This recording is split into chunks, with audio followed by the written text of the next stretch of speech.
Salut, chers amis, en Jésus-Christ. Nous sommes au lundi de la première semaine du carême. Et nous méditons autour du livre de Lévitique au chapitre 19, verset 1 à 2, 11 à 18.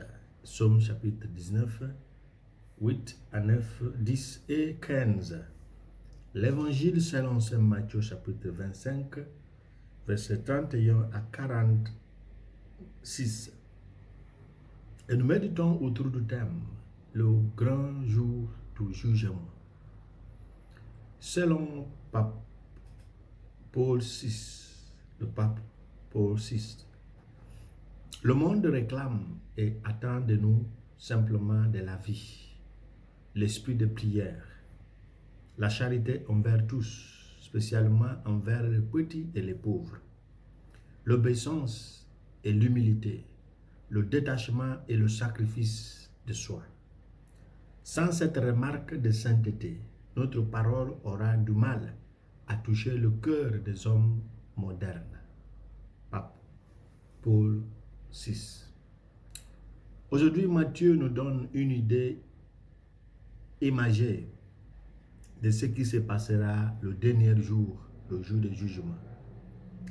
Mais on pourrait se demander pourquoi ces passages évangéliques étaient placés au début du carême. Dans sa sagesse et sa fidélité à la mission du Sauveur des âmes, l'Église veut nous offrir une aide pour nous permettre de nous convertir et faire l'amendement authentique. L'Église nous rappelle que le Seigneur lui-même reviendra certainement comme un juge suprême. Et ce n'est pas une possibilité lointaine.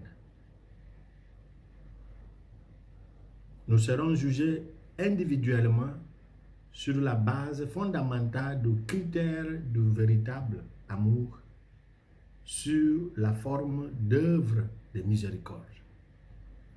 C'est ce que Matthieu nous présente aujourd'hui. La prière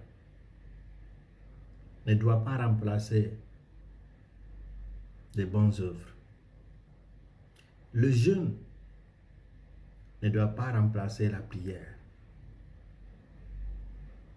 La charité ou les bonnes œuvres ne doivent pas remplacer la prière. Chaque chose a son temps. Il nous arrive de nous poser cette question, pourquoi avons-nous un seul maître, mais plusieurs expériences de formation? Un seul maître, mais plusieurs expériences de formation. C'est une question essentielle. La séparation de l'humanité entre ceux représentés par la brebis ou les brebis et ceux représentés par la chèvre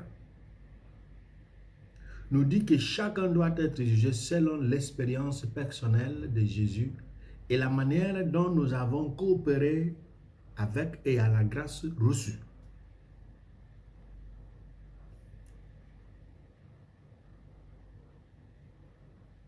Quand on parle de brebis, on parle d'un animal doux, humble et obéissant. Et nous connaissons tous la mentalité, la façon d'être des chèvres, à plus forte raison des boucs.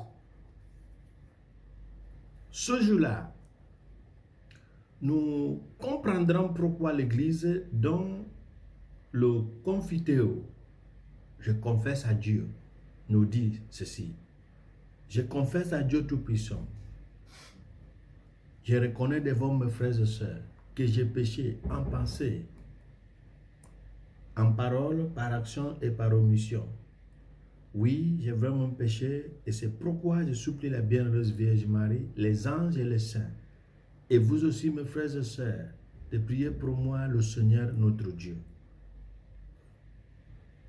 Le jour du jugement devienne une chose importante à considérer.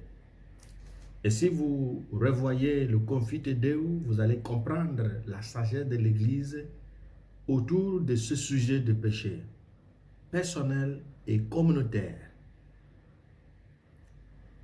Notre comportement envers nos frères et sœurs, nos voisins sera révélé, car ceux qui ont fait preuve d'une véritable compassion et miséricorde envers leurs prochains se réjouiront. C'est parce que Dieu est notre Père. Dieu est notre Père. Si nous sommes placés dans une seule famille de Dieu qui est le monde, il doit nous juger aussi sur la façon dont nous vivons dans cette famille qui est le monde. Dieu nous jugera non seulement pour le mal que nous avons fait ou commis, mais aussi pour ce que nous n'avons pas réussi à faire, les omissions. Le Confite Deo nous aidera aussi à faire le point sur cette idée. Les choses commises et les choses omises. Le secret pour être compatissant envers notre prochain est d'apprendre à vivre et à faire le bien sans attendre l'appréciation. C'est ça le secret. C'est d'apprendre à vivre et à faire le bien sans attendre d'appréciation. Et le deuxième secret, c'est la prière. Ce qui est un acte qui nous aide à découvrir le cœur de Jésus qui attend que nous le trouvions sur le voile de son humilité, même si lorsque cette humilité était pleine de sang et se tordant d'agonie. Mais ils s'attendent également à ce que nous les rencontrions chez les autres, dont nos frères et sœurs. Et c'est pourquoi J.C. Ryle nous dit ceci, et je cite, « La nécessité s'impose à nous. Nous devons nous battre. Il n'y a aucune promesse dans les épîtres du Seigneur Jésus-Christ aux sept églises, sauf à ceux qui vainquent, ceux qui seront victorieux. Là où est la grâce, il y aura des conflits. Les croyants étant soldats, il n'y a pas de sainteté sans guerre. On trouvera toujours que les âmes sauvées ont combattu. C'est une citation qui nous aide à comprendre que pour arriver au stade des bienheureux, les bienheureux de mon Père, vous que mon Père a choisi, venez, recevez le royaume que j'ai préparé pour vous. Et il y aura cette phrase, j'étais nu, j'étais malade, j'avais faim, j'avais soif, et vous m'avez donné à manger, à boire. Vous êtes venus me rendre visite, vous m'avez habillé. C'est une guerre. C'est un combat, parce que quelque chose se perd pour arriver au stade bienheureux de mon Père. Au jour du jugement, Dieu ne vous jugera pas en matière de prière que tu as faite. Qu'est-ce que tu as fait avec le talent qu'il t'a donné? Le talent, c'est la vie, c'est les biens matériels, c'est les biens spirituels. Comment tu as pu les utiliser pour améliorer la vie de tes frères et sœurs? Que le Seigneur nous donne la grâce de le comprendre et de le suivre selon ses attentes. Et qu'il nous bénisse, le Père, le Fils, le Saint-Esprit. Amen.